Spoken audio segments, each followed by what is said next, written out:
Assalamu alaikum wa rahmatullahi wa barakatuh, Ridwanullah family. Welcome to a new episode of the Ridwanullah TV show. I'm your host, Life and Wealth Maximizer, Hussein Mohamud, working to help you completely maximize your life and wealth in this dunya and in the akhirah for the pleasure of Allah subhanahu wa ta'ala.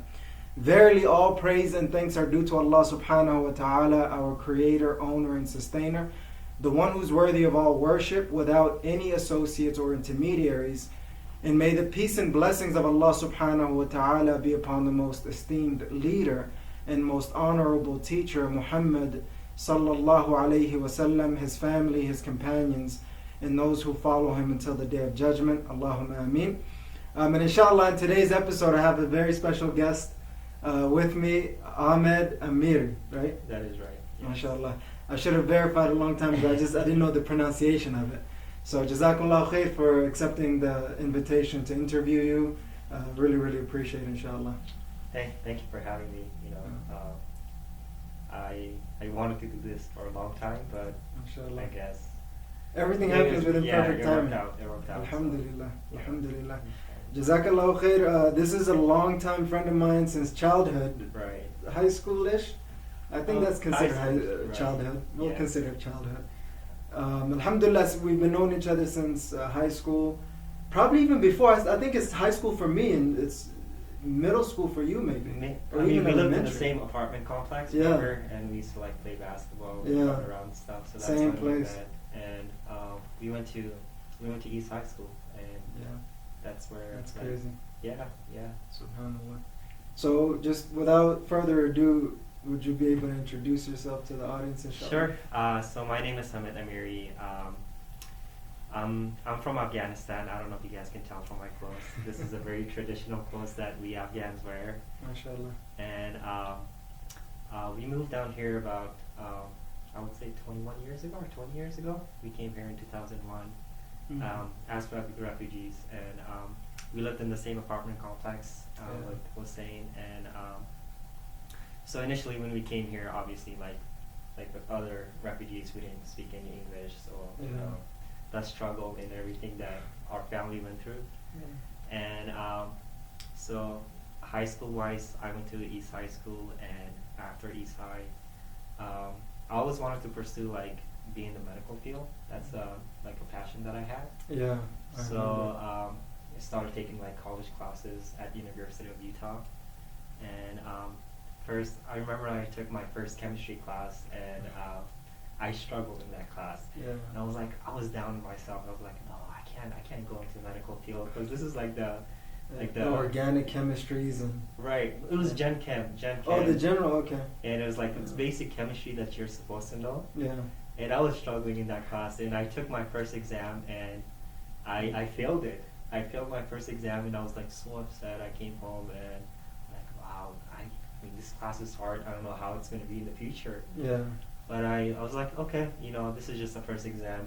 Let's see how I can improve on the second exam. Yeah.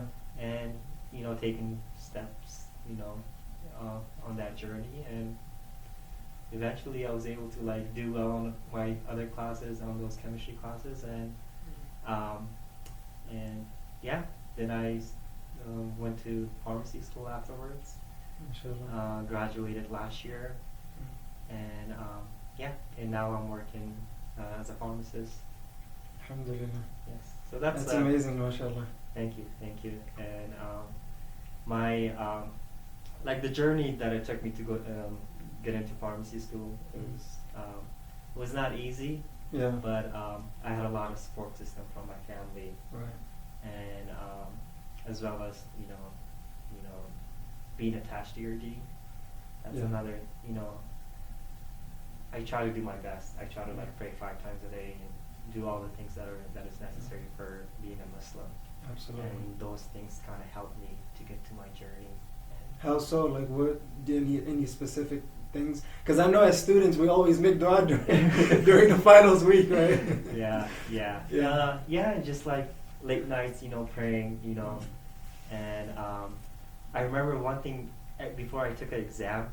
Yeah. I was always, make a dua, Yeah. make a dua and ask, Allah subhanahu wa ta'ala help me out, And yeah, it's like those small things that I always did, throughout, those classes. That's just very valuable during that journey for you. Definitely. Alhamdulillah. So I'm actually getting a lot more than I bargained for already. So that's a good thing, mashallah. Because I'm learning, because like you said, obviously I'm here to benefit from you and to get to know you a little bit more and see things that I normally wouldn't have an opportunity to know. And,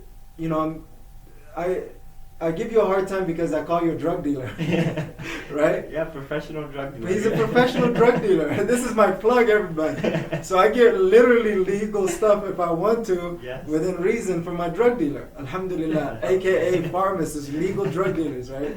Yes. So the thing is, I wanted to take this opportunity. The reason why I'm excited is because you don't see too many people achieving such great feats, right? And we just have to be honest with it. We can't sugarcoat it and whatnot. Not too many people pursue something like that and actually achieve it, right? So by understanding the journey, not only is it going to be a reflection point for you and see some of the highlights and like solidify some of the lessons, but it's going to be for me to take on, on my own journey to whatever I'm going after. Inshallah, as well as, anybody else who's willing or wanting to become a pharmacist or anywhere in that region. So that was like my true intention in this whole interview. So make sure you guys pay attention. This is going to be very, very valuable, inshallah. So how long have you been a pharmacist? So just 1 year. I graduated last year, and it's been 1 year that I'm practicing as a pharmacist. But throughout my pharmacy school, I worked as an intern. Oh, okay. And those interns, you work with the pharmacist, like they supervise you, and you basically learn what you learned in the classroom setting. You basically do what you learned in the classroom setting. Okay. Just practical aspect of it. Definitely. And is that something that's as an intern that you get paid, or is it more attached to the class? You get paid. Okay. You get paid. You get paid and kind of observe as well, and just kind of work on your skills. Why pharmacist? That's a good question. Why pharmacist? So I know when I wanted to go into the medical field. My first option, I wanted to get into medical school. Yeah. And meaning you wanted to become a doctor. I wanted to become a doctor, but I didn't know what kind of doctor. Yeah. And I didn't shadow a doctor or never observed it, what the medical school or their work setting would be like. Yeah. So when I graduated my undergrad, I went and worked at a pharmaceutical company called Activist. Now it's called Teva. Teva, yeah. Teva, I'm familiar with it. Yeah. And I worked as a chemist. I would do different experiments. Okay. With the medications that they were, had out in the market. And while doing that for about 8 to 10 months, that's where I started to learn about how these medications are being developed and how they're being marketed, in the healthcare settings as well as to the community. Yeah. And I was like, let's shadow a pharmacist to see their work setting and how they work in a pharmaceutical company. Right. So after I did that, I remember I shadowed the pharmacist at Costco. Okay. Here in Salt Lake City, Utah. So just to be clear, this is something that I already know, but for the audience, I just wanted to make it clear. Yeah. You moved out to California to practice your pharmacy. Right. Is that what it's called? Pharmacist? Doctor of Pharmacy, PharmD. PharmD. Okay, you went out there to practice your PharmD. Correct. Okay. And so when I shadowed a pharmacist at Costco, I started to like what he did in his work setting. Yeah. And I saw the potentials, the opportunities that you can have as a pharmacist, work at a retail setting as well as to work at a healthcare setting and pharmaceutical. In the lab. Is that what it? Well, basically. Is that different? You can work at a lab, or you could whenever a new drug comes out. Yeah. Basically, the pharmacists, they go outreach to the doctors and educate the doctors about these medications that are newly, barely came out to the market. Yeah. So, and I saw the opportunities and different settings that you can work at as a pharmacist. Yeah. And I started to fall in love with it, and I'm like, oh, this is an option for me, and I applied to only one school, University of Utah School of Pharmacy. I'm like, this is the only school that I'm going to go to. Yeah. And there were a couple Because it's close to family, or is that by choice? the closest to family, as well as the tuition aspect of it. Tuition, you don't have to pay that much compared to out of state. Yeah. And there were Out of state is ridiculous. It's crazy. Yeah. Yes. And there were a couple of like scholarships that they had available as well, and those scholarships helped as well. Alhamdulillah. And so yeah, that was the journey that I took as a PharmD and pursued it. MashaAllah. So here's my question. Like, you said you wanted to go into medical school, but you decided to go to PharmD. Right. But you didn't observe any doctors yet. Right. Why didn't you decide to go shadow a doctor versus it seems like you, not instantly, but relatively instantly decided to go shadow a PharmD? So with the doctor, one of the cons that I observed was that it's more schooling. So you do 4 years of medical school and another 3 years of residency. Yeah. So that's 7 years. And on top of the bachelor's. On top of the bachelor's. Right. So that, like, doctors that graduate, on average, they're in school for 11 to 12 years. Okay. And I just didn't want to continue that aspect of like doing 4 years and doing another 3 years of residency. And so with the pharmacy, with the PharmD, you do 4 years of pharmacy school, then you get your license, and you can go ahead and practice. You don't have to do that residency. There's an option for it. Yeah. A lot It's not required like it is for the medical school. Medical school, yeah. Okay. That's pretty interesting. Yeah, and I also looked at the tuition aspect. The medical school, you pay a lot more tuition compared to a pharmacy school. Yeah. Like, what's the difference usually?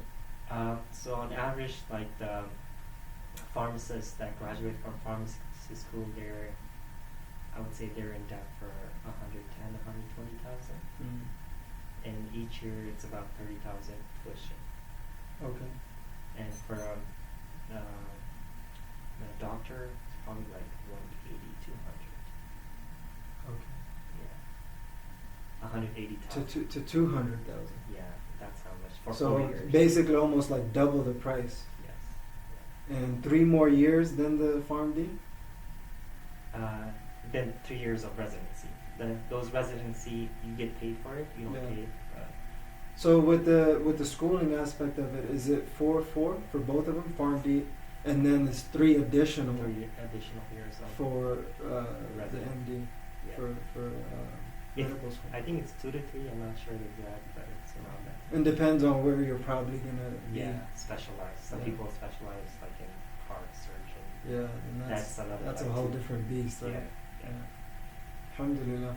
So, what you thought your career in pharmacy, PharmD would be, versus what it turned out to be, is there a big difference, or is it what you thought it was, or better than you thought it was? How did you find that?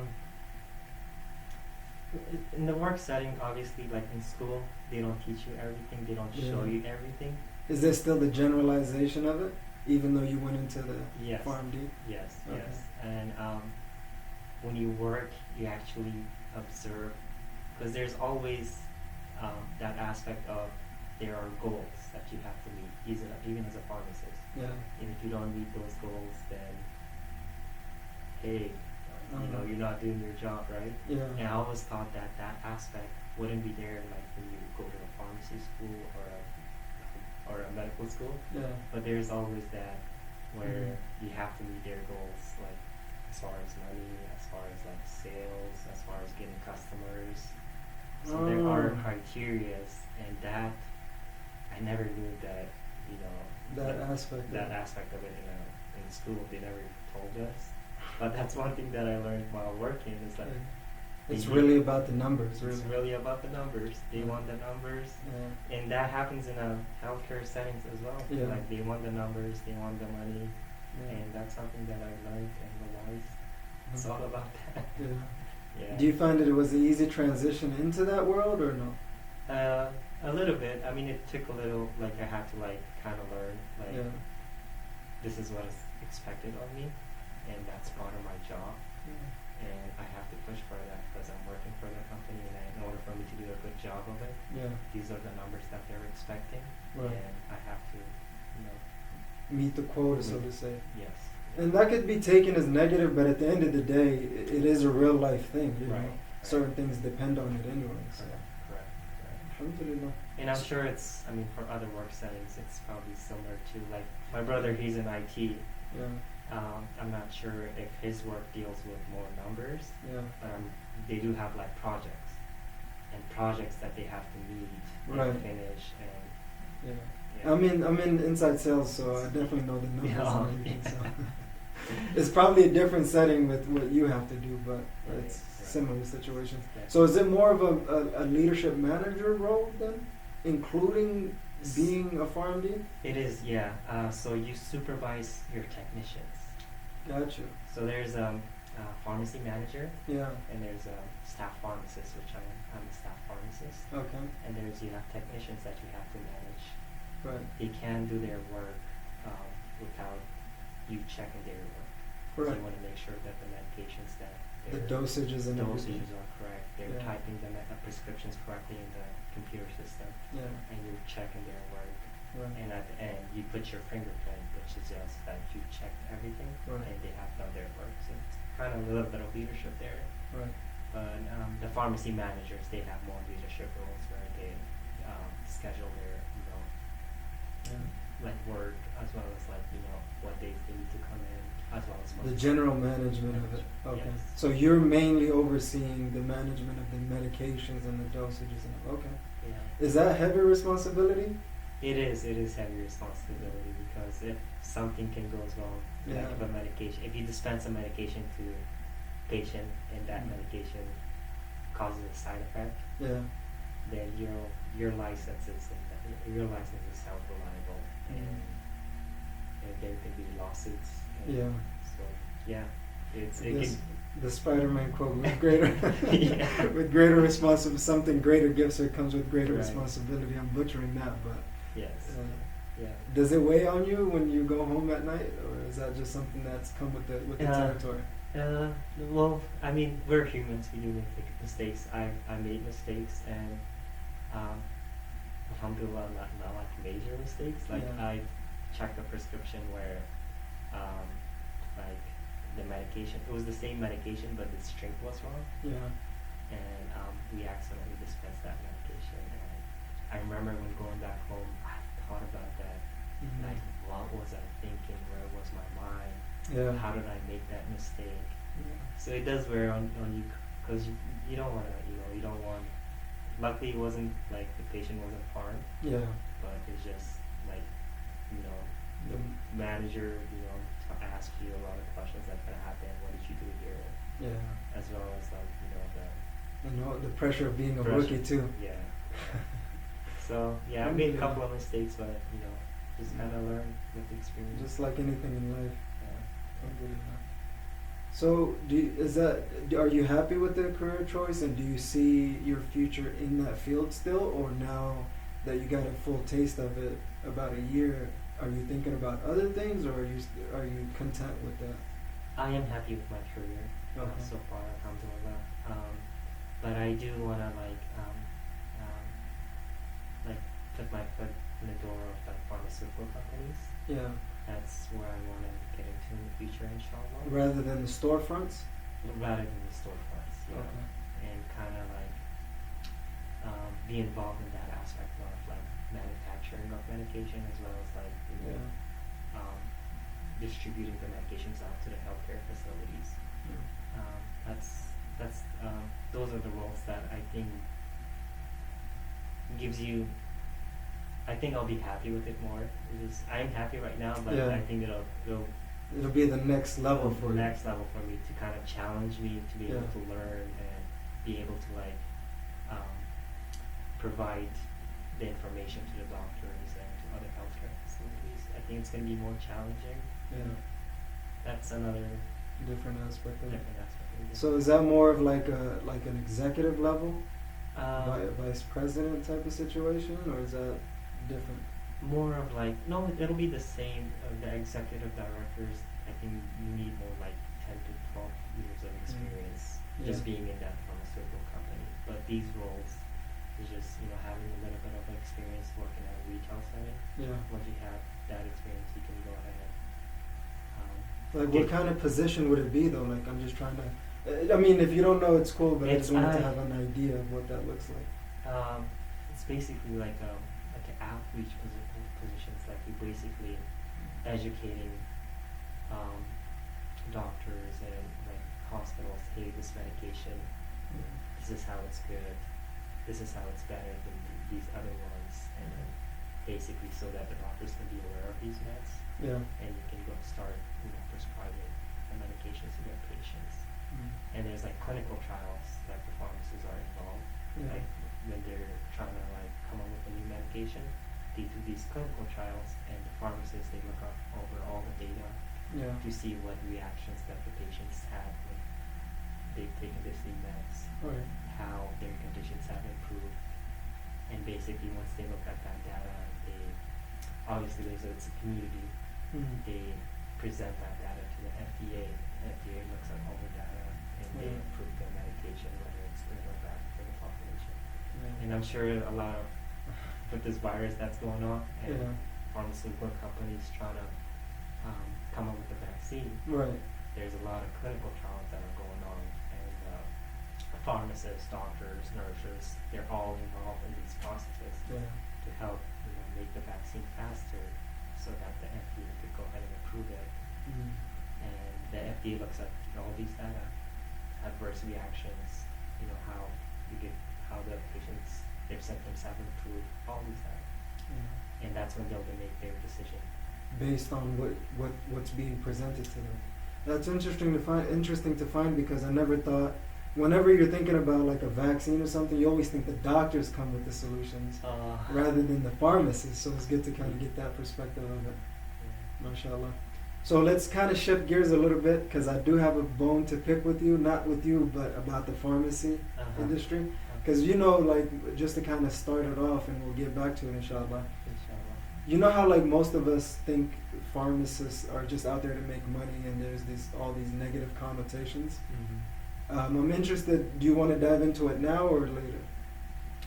It's up to you. Yeah, we can dive into it now. Okay. So, what was your perception about?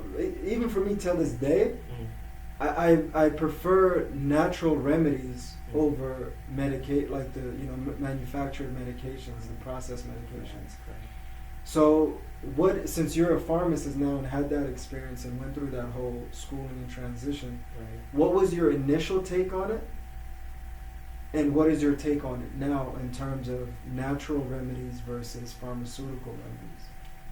Which could be natural, but I just don't think it is, just based on my general knowledge. Yeah, I mean, my perception hasn't changed. I always thought like natural remedies are all, if it helps, and if it can help with your symptoms, go ahead with it. Okay. If there's not a lot of side effects with it, because with medication there's always side effects. Even if you take ibuprofen, it's going to help cure your headache, but you're going to have some people have like upset stomach. That's a side effect. And if you take too much of it, it can eventually build into like an ulcer, in your stomach, and that's a major health condition. And so with medication, any medication that you take, there's a side effect. That's why we try to tell our patients, try to like if you're taking like a medication for a headache, try to limit it as much as you can. Take it as needed. Don't overdo it because of these side effects. But if you have like a chronic condition, let's say if you have like hypertension, which just means high blood pressure. And there are medications that help with that symptom, and those medications you have to take it every day, and to help your blood pressure go lower. And there's really nothing natural remedy out there that can help with that. So also like if you have diabetes, you have to take insulin. There's really nothing like natural remedy out there that can help with that as well. I mean, you can like adjust your diet. You could like do unless you're type 1, which is a whole different beast. Yes. With type 1, like they don't produce any insulin. That's why they have to take insulin. And so, I mean, there's both sides. Obviously with the chronic condition, there's medications that are out there that help with those chronic conditions. You want to take them. And natural remedies can only help you so far. So but far. it doesn't really. Okay, I see what you're saying. My mom, she has hypertension and high blood pressure. Which is like the norm in our culture and background. Yeah, and she takes it. I encourage her every day to take your medication because I know how serious it can lead to. Like if your blood pressure is really high, it can lead to a stroke. Right. Or even death in certain situations. Yeah. I've heard of stories like that. And there are natural remedies out there that can, help you lower your blood pressure, but it's not as effective. Right. They've done studies on it, clinical trials on it. It's not as effective compared to these medications. And obviously there are side effects with these meds. Yeah. But you kind of have to Where your risk versus reward, Yeah. or Is it worth the short-term gain compared to the long-term situation that you find yourself in? definitely. Like if you have a heart condition, right? Some people have heart conditions like, let's say, their blood is not flowing really well, Yeah. and they have too much cholesterol. Yeah. So they take this medication to help lower their cholesterol, and that they have done years of clinical trials on this medication. This is like 20, 30 years. Yeah. And it shows that if you take this medication every day, it's going to improve your mortality. It's going to improve where you're not able to, if you're not taking this medication, you have a higher chance of dying. Right. But if you take this medication every day, then it's going to improve your mortality. Yeah. Does that make sense? Yeah, it makes sense. So it's weird because I know you, I trust you, so what you're saying I'm taking wholeheartedly, But when you're hearing it from, it's just weird when you know somebody that's in the field, because you're from the same background, the same struggle and everything, where it's easy to dismiss some of these things, like, oh, they're just trying to sell you stuff, just forget it. Were you like that in the beginning? Whereas right now you're more adamant about it? Definitely, I was in the beginning, even if I had like a common allergy, my mom would bring me a medication. I'd be like, no, I'm gonna try to wait a couple of days to see if it can improve. Yeah. But now I'll take one pill. It's gonna help with my allergy or with my common cold. Yeah. And as long as I don't overdo it. Just take it in moderation. Yeah. And do you still say it's the last resort, or is that depending on the situation? I was first I go with natural remedies, Okay. The common cold, you can do honey.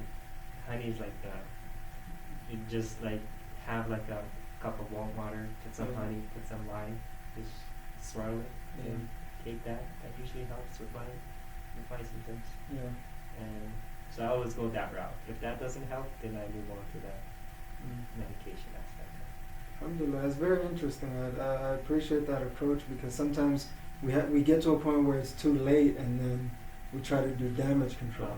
So it's good to kind of have that insider information and do some sort of proactive measurement. Yeah, and another thing that I recommend vaccination. I don't know how some people have different perceptions. It's complete taboo to me. Flu shots, some people say they don't work for me. And some people say when I get a flu shot, I actually get the flu. That's not actually accurate. You don't get the flu, it's a adverse reaction because of the vaccine. Because they're injecting a virus, a small percentage of the virus in your system. To create that immunity. And when it creates that immunity, your body naturally has that reaction to it.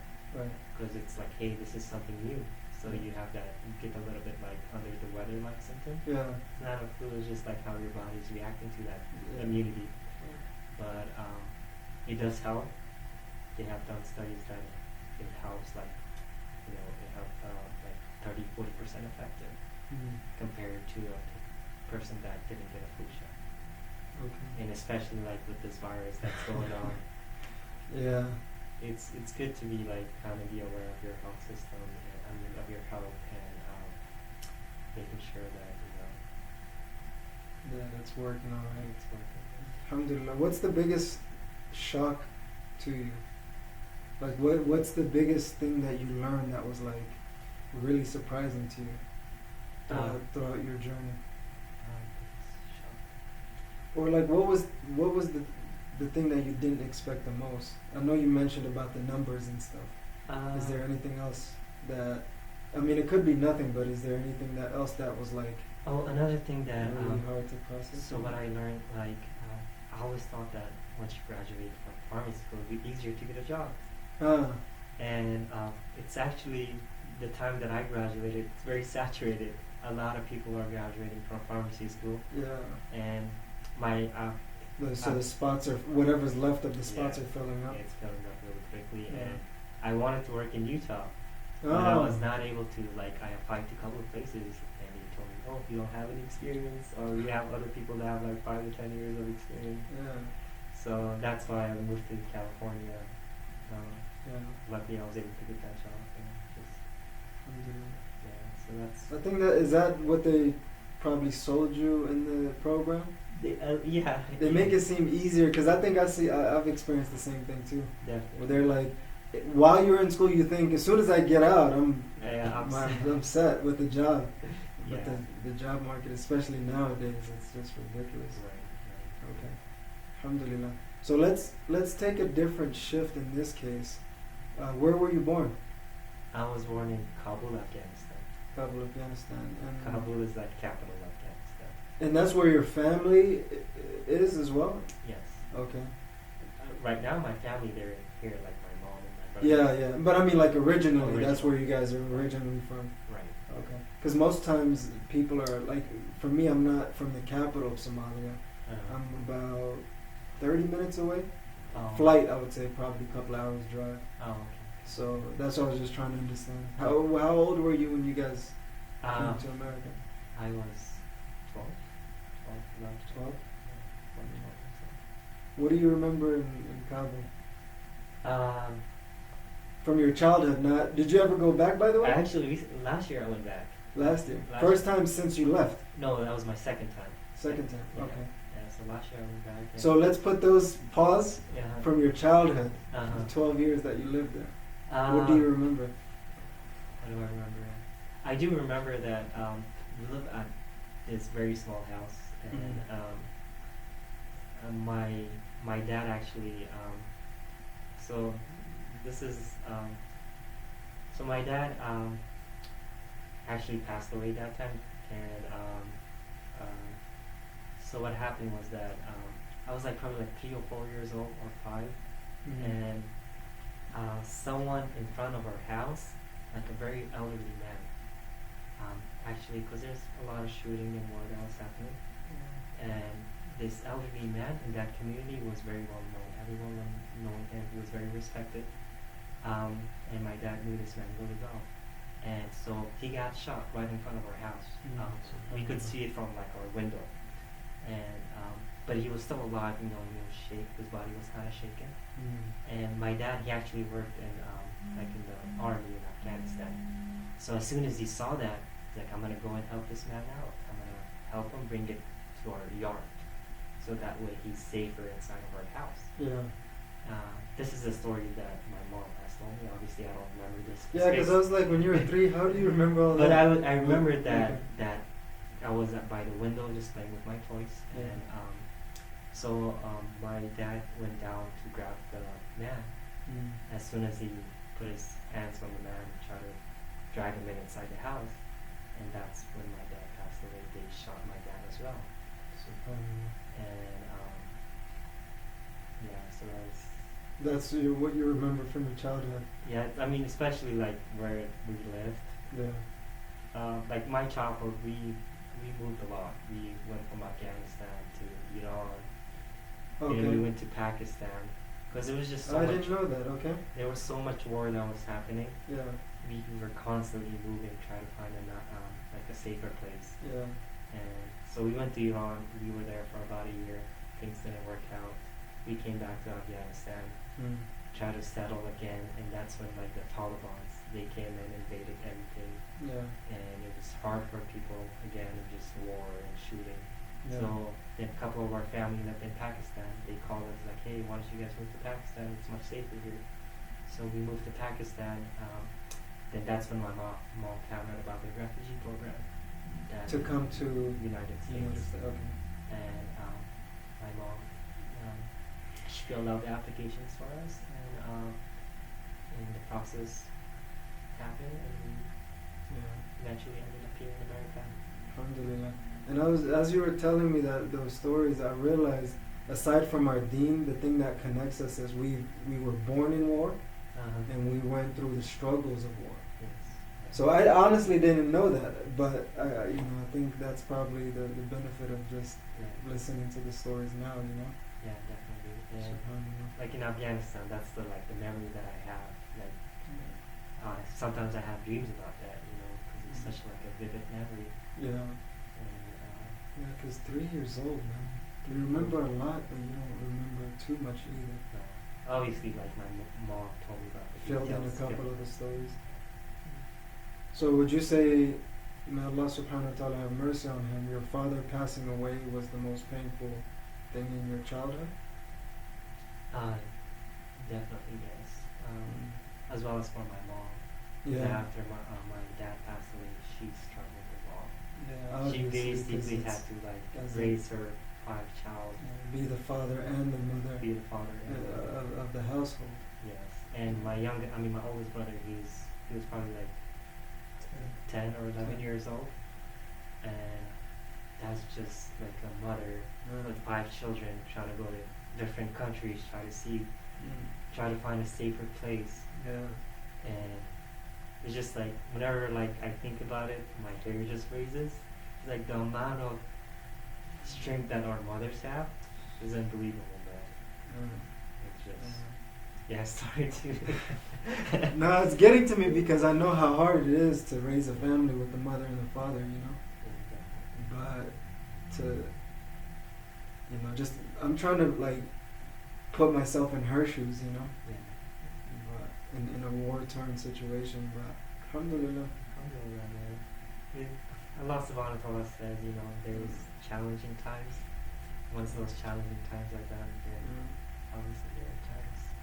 I'm pretty sure your mother was a big motivation in all the stuff that you were doing, right? Yeah. How big of a motivation? How much did she drive you? Big motivation. I know when I was done with my undergrad, I was like, oh, I want to go back to school. Yeah. Do another 4 years of school, But she's like, no, I want you to go get your doctoral degree. And she kind of pushed me and motivated me, as well as my brothers and my family. Yeah. Alhamdulillah. What's the happiest moment from your childhood? What do you remember was an amazing, happy time from your childhood? My childhood is, A lot, or not too much to remember? Not too much to. Let's see. I would say in Pakistan, I remember, when my mom applied and to come to United States, right? Yeah. She would usually take Ashma, my little brother, or me to these. Obviously, once she applied, there's waiting periods. You have to go to interviews. Yeah. And there's a lot of people waiting. And every day my mom would take us, and we would literally wait 6 to 8 hours to be able to talk to these people and see what they need, what other documents and stuff like that, right? Yeah. And so I remember one of the days that we went, and it was a lady, American lady. She came in and she's like, I know you guys been here almost every day for the past, I don't know, year or 2 years. It's like, your case has been approved, and you guys are gonna, get your visas to go to America. And I was like, oh, thank God, Just by sheer persistence? Yeah. I was like, alhamdulillah, something, because I always, my brothers and I, we always wanted to go to school and continue our education. Yeah. And when we lived in Pakistan or Afghanistan, we didn't have opportunities. Yeah. And that thought of going to America and continuing my dreams and goals was very happy. Yeah, I remember, mashallah, you guys always took your school seriously. Yeah. Mashallah. That was a good thing. Is that because you guys saw? I mean, Ajmal probably doesn't remember much like me because I came here when I was like, well, I was actually 8ish, around 8. But you were like 12, so you're like a little bit more older to remember a lot of these things. Yeah. So is it more of you knew what was behind you? Was that some of your drive? Definitely. Like the hardships that we endured, or that's just like it motivated me more to keep pushing. continue push myself. Definitely. Yeah. I mean, I'm sure every one of us has like very unique stories that happened to us back in our countries. So I'm sure you have one too. And people, just our mothers, our fathers, they work extremely hard for us to get here and provide us these opportunities. Right. And we have to just kind of take advantage of it and do our best. Absolutely, man. It's a great reminder, man, that message never dies, even regardless of how old you get, Yeah. Alhamdulillah. So,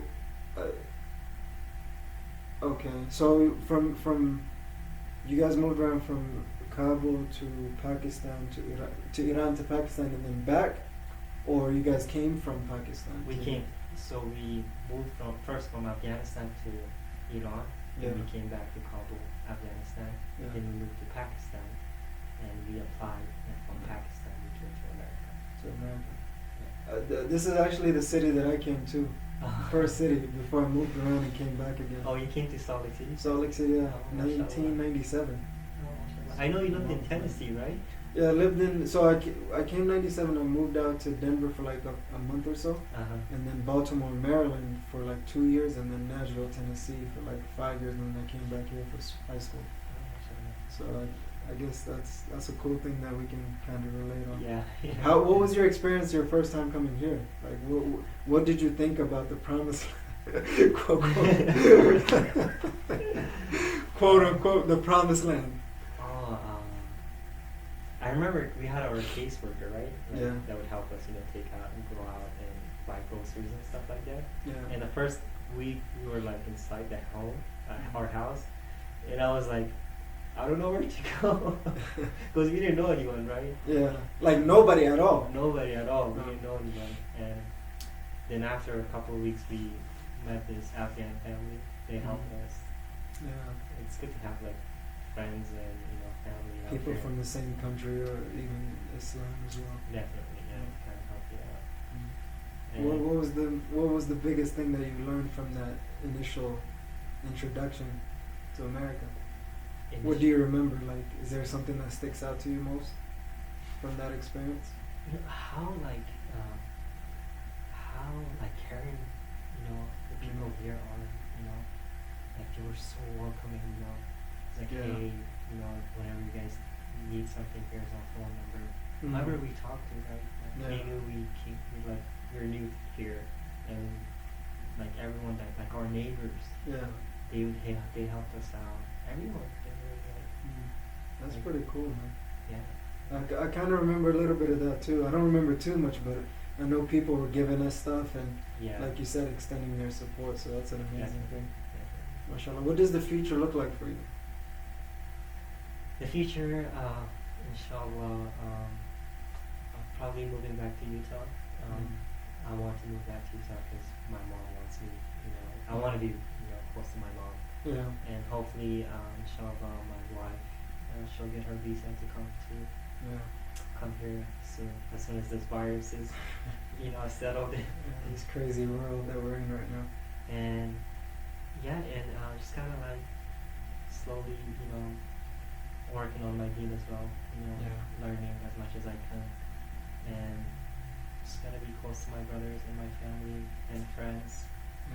I think you're having your family and your friends, they're your support system, man. Especially being a year out, you definitely know that. Yeah, definitely. It's kind of hard to I don't know, I'm very extrovert. So introvert or extrovert? Introvert. Yeah, because introvert, definitely. Because honestly, you can go either way. Honestly. No, I'm introvert, man, and I try to meet new people in California. Yeah. It's kind of hard.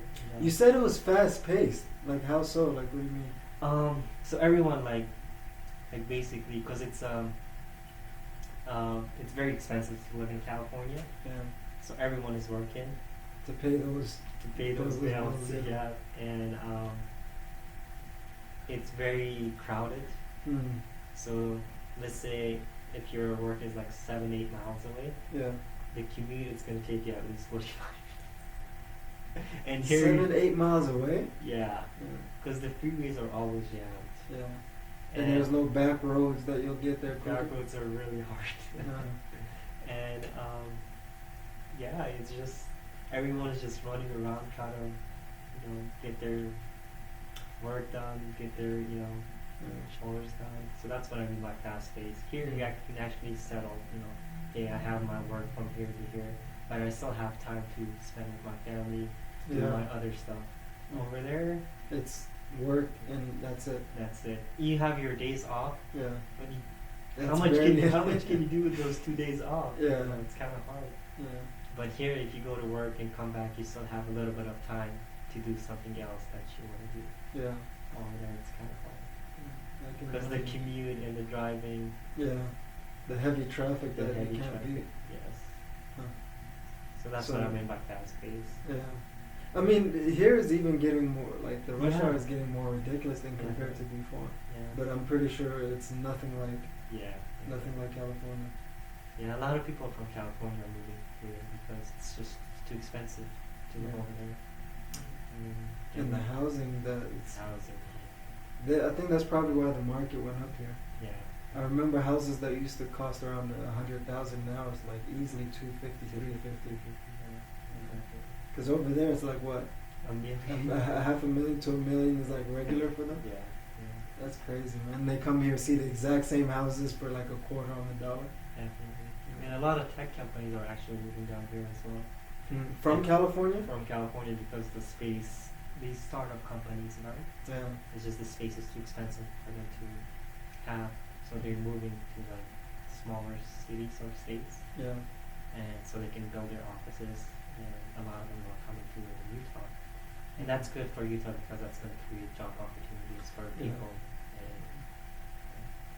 And Yeah. I definitely see like the expenses going up too, but I guess that's with everything in life. definitely.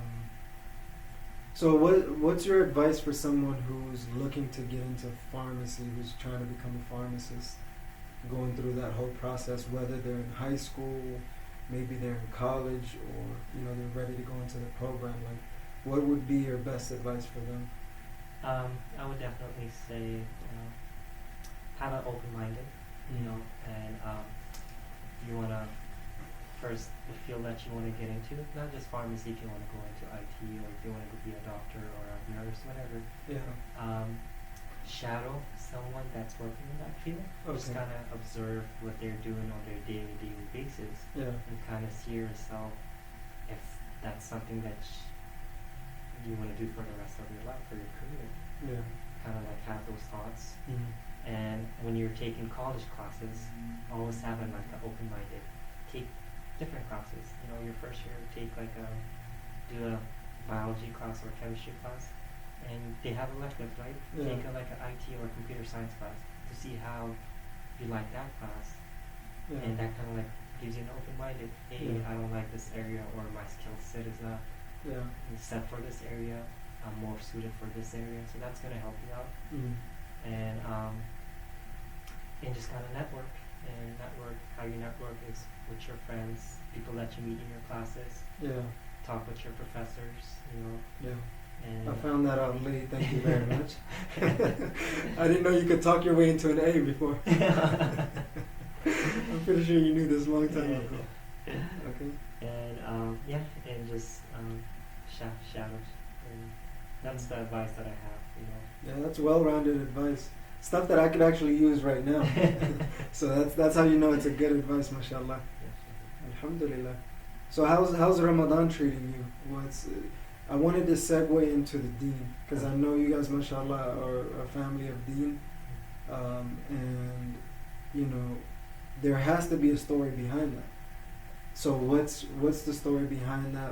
Why do you feel like you guys are more Deen oriented, where in today's world everybody can go either left or right or however they want to go? Why do you feel like your family is more Deen oriented than the, let's say, average family? I don't know. It's just kind of like followed our big brother. Like our big brother, like he was the one that kind of like told us, hey, if you want happiness in your life, this is what you want to do. Yeah, you want to work and make money. Yeah. But this is not going to give you the happiness. The true happiness is the Deen, Islam. Doing it 5 times, praying 5 times a day. Yeah.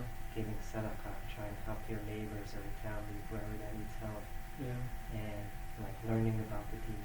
That's something that you have to learn. Like every year, every day, continue to better yourself. These are the things they accept. More, he showed us, like he would tell us, but he would lead in like he would give us an example, show us, like and that's how we like all of us, like my other brothers and myself, my little brother, we kind of followed his path. And I think that's how like our whole family, like even my nephews. Yeah. Mashallah, Rashid, right? Yeah, he's probably like 90 years old now. No, he's 13. I know. I'm just saying because I remember he was like a little 2-3 years old last time I remember. Yeah. Yeah.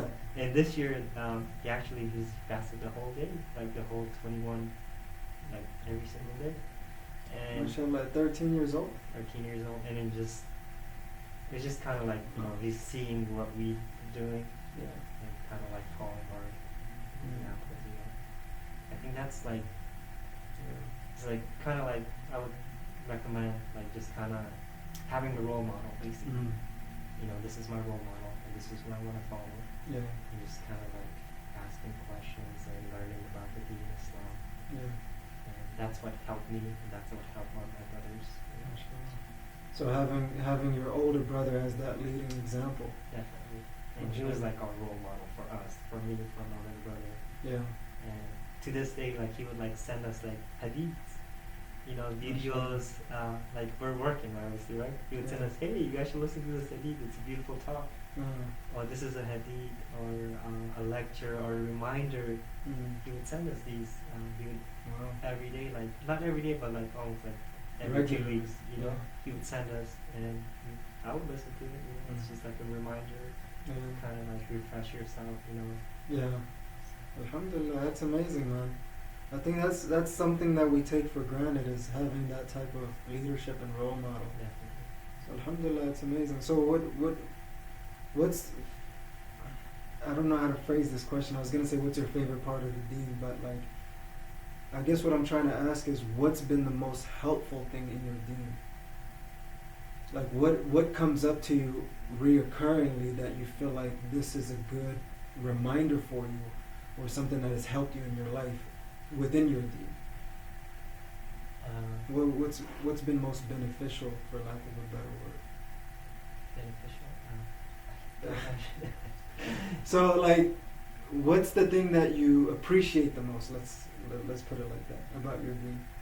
Okay, if you answer that question, why don't you answer it, then I'll go Okay, ahead. so for me, I would say a simple thing like making wudu or my salah. Oh, okay. So when we're at work, people are stressed out. Right. And we have the luxury of going to make wudu for dhuhr. And then it feels like, like when the coal is burning, you put water on it. You go like, so whenever I feel like that, I'm like, subhanallah, these guys don't have that opportunity to cool down. So something as simple as that, or anything else that comes to you regularly, like what do you appreciate most about it? I think for me it's like the night prayer. Because when I'm at work, it's just like, obviously you do your prayers, right? Yeah. You're rushing it. Yeah. At nighttime, kind of like you do your prayers, I do my prayers, and I can gather my thoughts. That's the most thing that I like. It just like gives me a good, like relaxing, easy time. Yeah. And like night prayer as in Isha, or night prayer right as after in Isha, like when you pray the Hajj. Yeah. So when I pray that, and that's the time where you find your it's just like, it's different for me. It just like relaxes my thoughts, like my just like sometimes it gives me ideas, or it's Alhamdulillah. calms me down a lot. From all the work, stress, and every day-to-day stuff. Yeah, Alhamdulillah. That's amazing, man.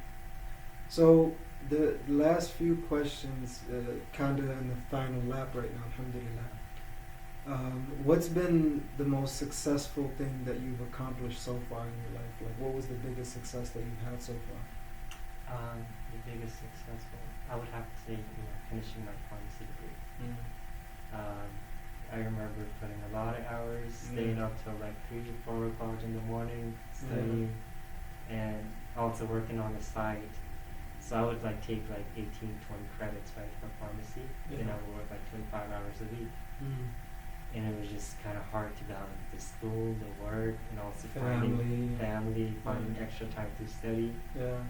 I remember sometimes I was like, oh, it's taking a toll for me. Yeah. And alhamdulillah, once it paid off. And I think I would say that's the most successful. What, the following question after that, after success comes or before, what's been like the biggest failure in your life? The biggest failure?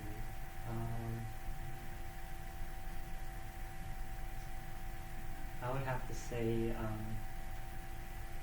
let's see. That's a challenging question. Something that you can share, let's say. Because I know some things are very personal, so. Yeah, biggest failure, I would have to say is that it's job related. I don't know if you call this a failure, but I guess not. I mean, I applied for this job and I had an interview, and I remember in that interview they asked me questions, and the way I answered them, I didn't the answers were not what they expected. Yeah. And some of the answers I struggled with it. And when I came back home and I thought about it, and they emailed me back, it was like, oh, your resume is good and everything, but the interview process didn't went too well. Yeah. And so that's why we can't offer you this job. And that was the pharmacist position? Pharmacist position. Okay. And I kind of hit you hard. Kind of hit me hard, yeah. Like but one of the first ones that you applied for? Or? One of the first ones, yeah. Okay. One of the first ones. Yeah. Yeah. So you got punched in the mouth right off the gate. It was actually for Intermountain Healthcare. I really wanted that position. Yeah. And because it was very close to home, and I would, be here in Utah. Yeah. That way I didn't have to move to California. Yeah. So it kind of hit home. Yeah. But it helped me. I was like, oh, it's a learning process too for me. It was a failure, but I learned a lot from that interview. Alhamdulillah. And it kind of helped me out with applying for other positions. Kind of taught me what to expect, the type of questions to expect, and how to answer, how to prepare for them. What are you most grateful for? Grateful, definitely having my family. Yeah, my mom and my brothers. That's the most grateful. Especially now that you haven't been with them and coming back for Ramadan. Yeah, I realized being away from your families, how hard it is. And I'm trying to encourage my other brother Najib, because he was in California, to come here as well. He probably has been out there for so long that there's no returning him. It's kind of hard, but you never know. So grateful, for having my family. MashaAllah. What are you most proud of that in terms of just something small or big of yourself? Or it could be of others too, but something that you're proud of. Proud of, learning about the Deen. Because when I came here, I didn't know much about it. Yeah. But as I began to sit with my friends, family, and they taught me, and listening to lectures and stuff like that. Yeah. And that helped me as well. So that's definitely learning about my Deen. It's something that you're proud of. Definitely. Why? Because it helps me stay closer to Allah subhanahu wa ta'ala. The more you know, the more you're gonna get closer. Yeah. And Alhamdulillah. That's good. So, Jazakallahu khair, just wanted to, so before I ask you the final, I think 3 or 4 questions, and these are just, reasonable, take as long as you want, but these are going to be the final questions, inshallah. Sure. But before we transition into that, I just want to say I really appreciate having you as a friend, even it's a distant friend. But no matter how distant we are, it feels like our bond gets better, and I appreciate you being that example of hard work through college. I remember, I used to, first generation, you don't know much, and even though I was like, 2 years ahead of you, or a year ahead of you or something, 3 years, whatever it was, I remember when I was in college, just looking at your study habits and how serious you are, and I look at myself, I'm like, why are you messing around, and I remember the first day, we used to go to the we had a math class together, right? Math class, yeah. Yeah, I remember. What was it? It was like a geometry or trigonometry. No, I think it was higher than that. It was calculus. Calculus, yeah. Yeah. I think we probably did take the other classes together too, yeah. But the one that I for sure remember was the hardest one, calculus. Yeah. But I remember going to the union, where people just hang out and waste time. But then I noticed you used to just go to the library. And then I was like, I think there's something in the. I apologize for it, but I was like, there's something in the library that I need to go check out. It was obviously more boring than the union, but I was like, I think you led me to taking my school more seriously and seeing that example, even though you were younger than me. That was something that I appreciated, and after all these years coming full circle, just wanted to let you know, Jazakallah khair for that opportunity of being. And I know you've done so much, but your potential is a lot greater. And also for you, man. That you can do that. As far as Deen, man, I've learned so much, man.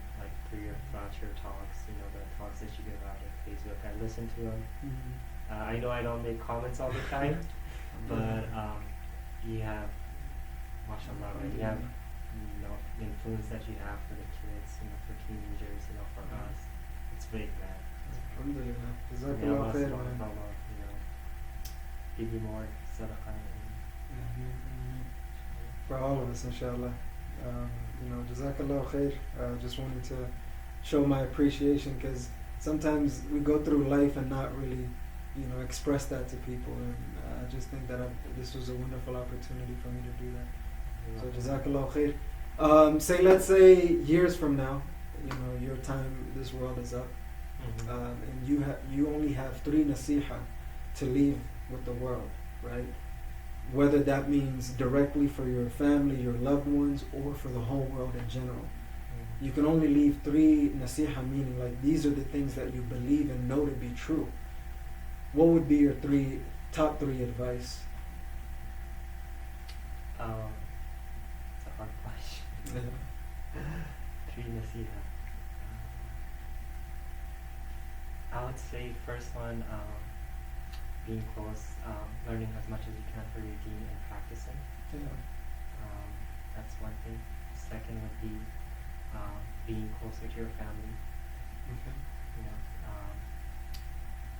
I'm not saying living with them, but just kind of relationship-wise, knowing where they are, always checking up with them, seeing if they need any help, or being around family gatherings, trying to stuff like that. Yeah. Third would be I would say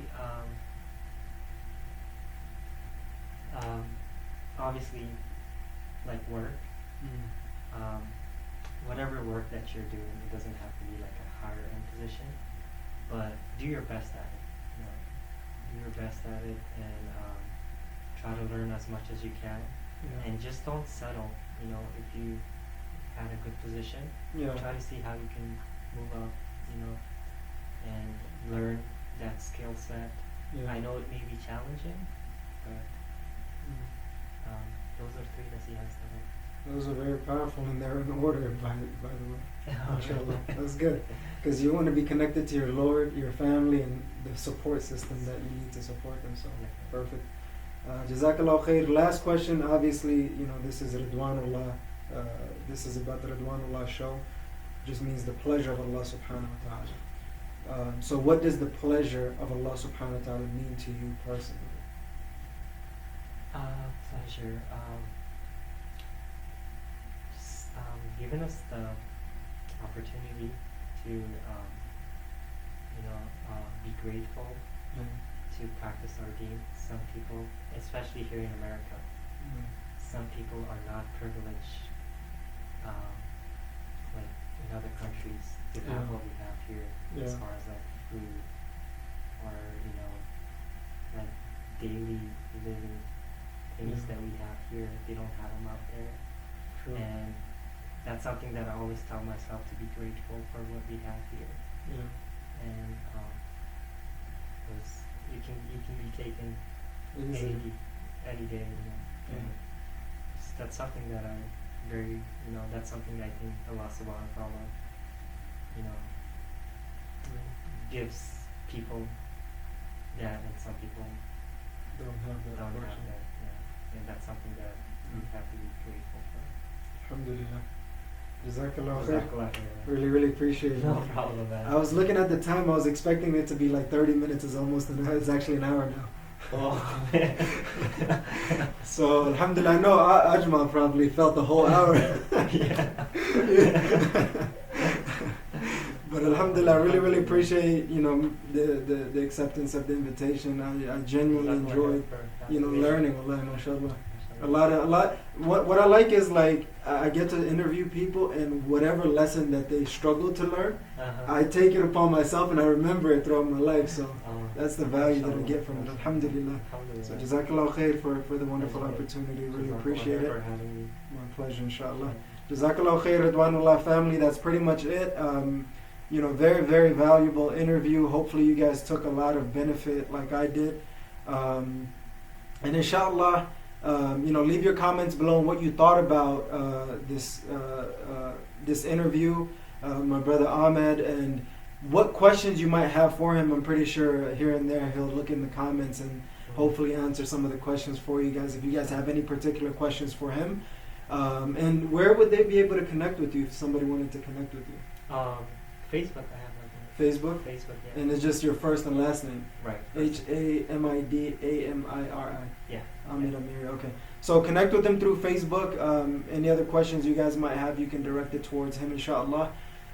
If you guys are a part of the Ridwanullah family and you guys are subscribed, Jazakumullahu khair. If you're not, please press the subscribe button. And I'm pretty sure you like this video, so you might as well just press the like button already.